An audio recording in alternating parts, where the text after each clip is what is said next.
السلام علیکم۔ صبر کرنا اگر اتنا آسان ہوتا تو اللہ نے صبر پر اتنا اجر نہ دیا ہوتا۔ جب معاملہ اللہ کے سپرد کر دیا کرو تو معاملہ اور اللہ کے درمیان سے نکل جاؤ۔ اللہ سے تعلق جوڑنے کا ایک ہی راز ہے، اس کے ہر فیصلوں پر راضی ہو جاؤ۔ اللہ ضائع نہیں کرتا تمہاری دعا اور صبر۔ دعا قبول ہوگی، امید سے بڑھ کر ملے گی۔ جب اللہ راضی ہوتا ہے تو عبادت میں سکون ملتا ہے۔ اللہ وہ واحد ذات ہے جس کے ذریعے روح کو سکون ملتا ہے۔ بعض اوقات ہم سکون کے علاوہ کچھ نہیں چاہتے، دل سکون چاہتا ہے جو اب تمہارے بغیر میسر نہیں۔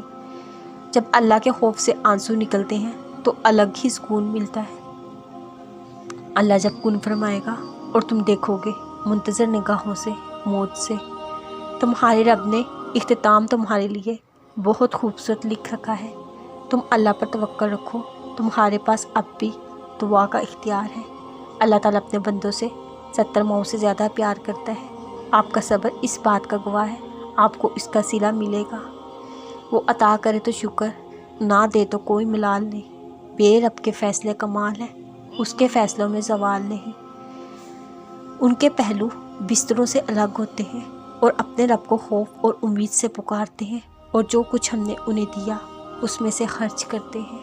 اور رات کے کچھ حصے میں تہجد پڑھو، یہ خاص تمہارے لیے زیادہ ہے، قریب ہے کہ آپ کا رب آپ کو ایسے مقام پر فائز فرمائے گا جہاں سب تمہاری حمد کریں۔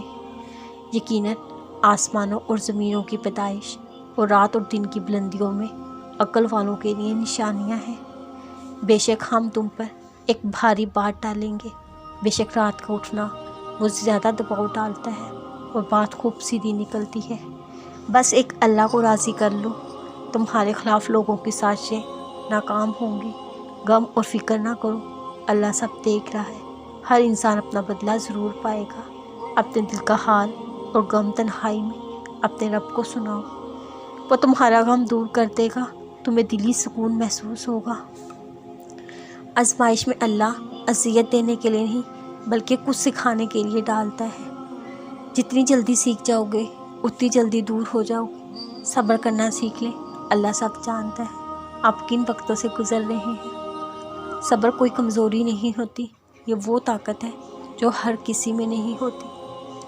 ہر خاموشی انا نہیں ہوتی، کچھ خاموشیاں صبر ہوتی ہیں۔